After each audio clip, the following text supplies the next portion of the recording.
Ladies and gentlemen, I have always opined on this platform that in politics, nothing happens out of mere coincidence, and that everything in politics is normally well planned, well scripted, and executed to achieve a specific political objective.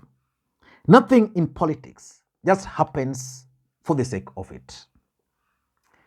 Former President Uhuru Kenyatta and Raila Odinga today made their first joint public appearance in Siaya, and then later on, they held joint rallies in Luanda Market and in Kisumu. I want us to look at the objective of the joint rallies, because I promised you guys that I was going to do a critical analysis of what I observed politically in Siaya during the burial of the late Professor George Magoha.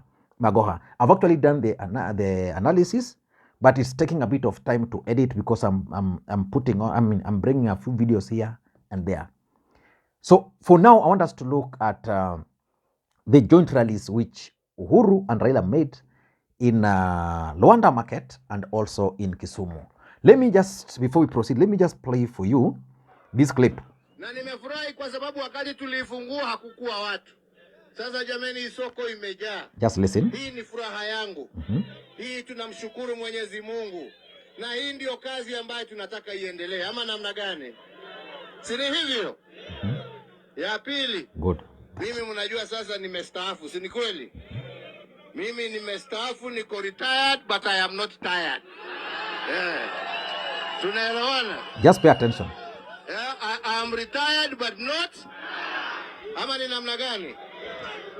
Na sasa mimi mnajua ya kwamba party leader wangu ni nani?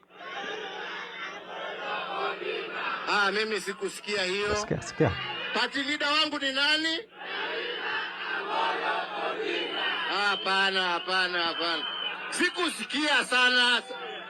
Party leader wangu ni nani? Namna hiyo. Kwa sababu hata kama hatuko siasa active, bado tuko kwa chama ile tulikuwa naye, na bado tunaendelea kuunga hiyo chama mkono, na ni Azimio. Si ni kweli? Nyinyi sijui labda mmebadilika. Mmebadilika? Mnanidanganya nyinyi mmebadilika. Mmebadilika. Ni wangapi hawajabadilika? Ni wangapi wako na msimamo? Hata mimi Uhuru ni mtu ya msimamo. Si ni hivyo? Si ni hivyo? Na lazima haki itendeke, na itendeke kwa wote. Kwa sababu maendeleo ni ya kila Mkenya. Na sisi haja yetu ni nchi yetu iwe na umoja, iwe na amani, na zile ahadi na kazi za serikali ziweze kutendewa Wakenya wote.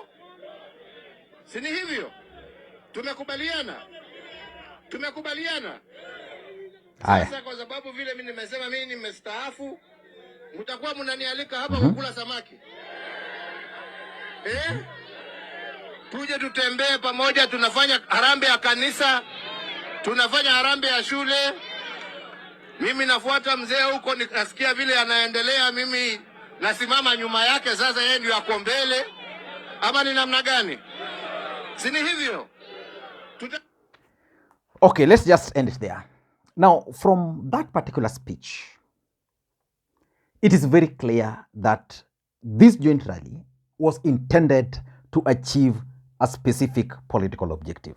Earlier on, I did a video why William Ruto and Rigathi Gachagua failed to attend the burial of the late George Magoha. One thing which I forgot is the fact that William Ruto even never bothered to condole with the family at home, but that's not something for me. What do you think was the objective of this particular rally?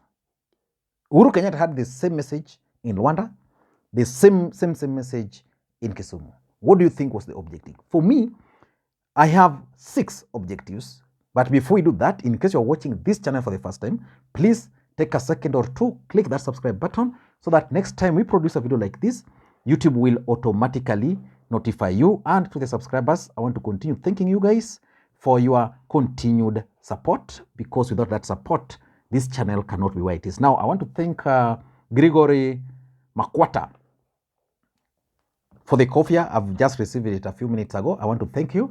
Of course, my lines are always on there. You can do me that coffee if you like. Now, what do you think were the objectives of this visit? Number one, let us look at Uhuru's statement that Raila is my party leader. What do you understand by that? For me, I want to relate that to what Uhuru Kenyatta once said, that Raila is his leader.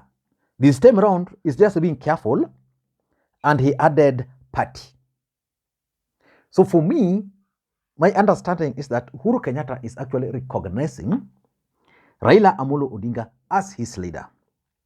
Because let us face it, in Azimio, Uhuru Kenyatta is the party leader, which means he's the leader of Raila Amolo Odinga. Raila is his deputy.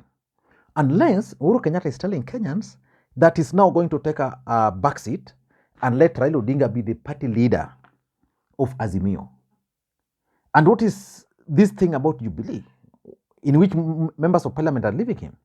So for me, the mere fact that Uhuru Kenyatta is referring to Raila Odinga as my party leader basically means that he's recognizing Raila Amolo Odinga as his leader.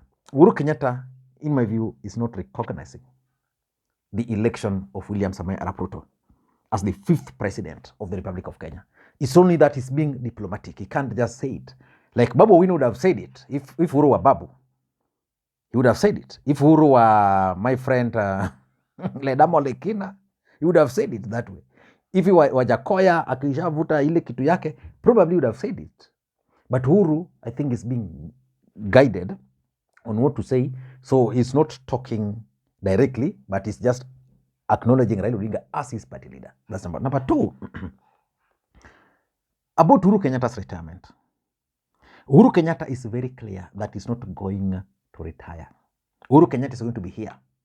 And it's very clear that he's going to stand behind Raila Amolo Odinga. What I don't know is the real game plan, where that will leave Kalonzo Musyoka, where it will leave the other Azimio leaders. But I'm also surprised that Kalonzo was not at George Magoha's funeral. But the fact that is that Uhuru Kenyatta is not going to retire. William Ruto is piling all pressure, doing everything possible to force Uhuru Kenyatta to retire. So today he got the answer, that I'm not going to retire. So you can take all the MPs, you can take the tax, you can do anything, but I'm not going to retire. So for me, what Uhuru succeeded today is actually sending a coded message to William Ruto about the retirement. So if William Ruto can now decide, he can take his security, because those were some of the strategies he was using to coerce Uhuru, take the security, bring the taxes to him, do whatever he wants. But Uhuru has told him, I'm not going to retire, I'm here. The third thing which came out for me also very clearly is that by Uhuru Kenyatta making these public appearances with Raila Odinga, he's basically endorsing Raila Odinga's activities. And what are Raila Odinga's activities? Raila Odinga has embarked on a series of rallies across the country. And during those rallies, Raila Odinga's message is one, that we are not recognizing the presidency of one William Samoei Arap Ruto. So Uhuru is basically endorsing those rallies. He's in support of them. And it answers some of the questions which most people have been asking. What is the end game of these rallies? Are they planning to organize a 1 million march to State House? What are they planning with these rallies? Are they planning to reclaim their victory? And what strategies will they use? Or are these rallies part of their strategy to win the presidency in 2027? Those are some of the questions.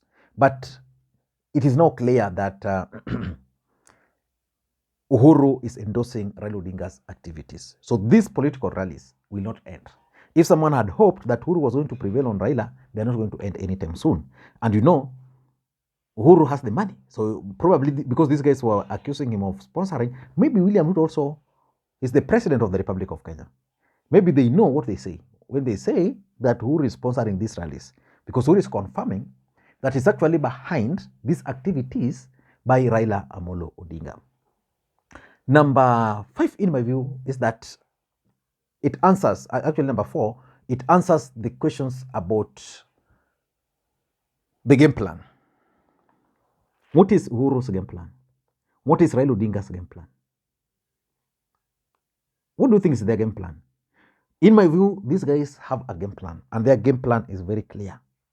But they're not going to reveal to Kenyans anything about that game plan as at now. So Kenyans will have to wait much longer. And another important thing which I'm getting from this is that Uhuru Kenyatta is now out to defend his legacy. Uhuru Kenyatta began this affordable housing. The one in Homa Bay, Uhuru Kenyatta initiated. William Ruto went, taking credit for it. Uhuru Kenyatta today told him that in Kisumu, we have affordable housing project, which I left and will be initiated. Because these are some of the things William Ruto is actually using to campaign. In Siaya, Orengo told them that these projects are there. And they have been budgeted for, which means William Ruto has no option but to implement them. So moving forward, I think that Uhuru will be taking William Ruto head on as far as the legacy projects are concerned. And Uhuru Kenyatta will be going across the country telling each region whatever he has done. And this is the problem I find with Uhuru Kenyatta. You know, Uhuru Kenyatta had the opportunity, he had the time, he had the money, he had this power, everything, to highlight some of the things he did. Most people don't appreciate what Uhuru Kenyatta did. Someone like me who occasionally would get the chance to move around, probably when sometimes when they were here, I understood the things they achieved, especially for someone like me who stays in Kisumu. They achieved so much, but they never highlighted them. The other day, I listened to Rigathi Gachagua advising members of parliament on what to do. And I was like, oh, huyu jamaa ni mtu wa miradi. You know, they were like, if you do something, if you do this, like Rigathi Gachagua was demonstrating how he would even hijack county government projects, and the people down there would believe that it's him. That is exactly what they want to do. That the projects which Uhuru Kenyatta initiated, they want to try and grab all of them and claim it's them. So Uhuru ought to have highlighted some of these projects, but Uhuru is now going to counter them based on what I'm seeing here. But again, importantly, if you listen to Uhuru Kenyatta, he's not going to appear in these rallies. He's just going to stand behind them. So these guys will just be pushing. So if you are expecting Uhuru Kenyatta to attend any rally, he's not. But if you are going to expect him to exit politics, Uhuru Kenyatta is not going to exit politics. That's my take. Until next time, Makwiny. Bye-bye.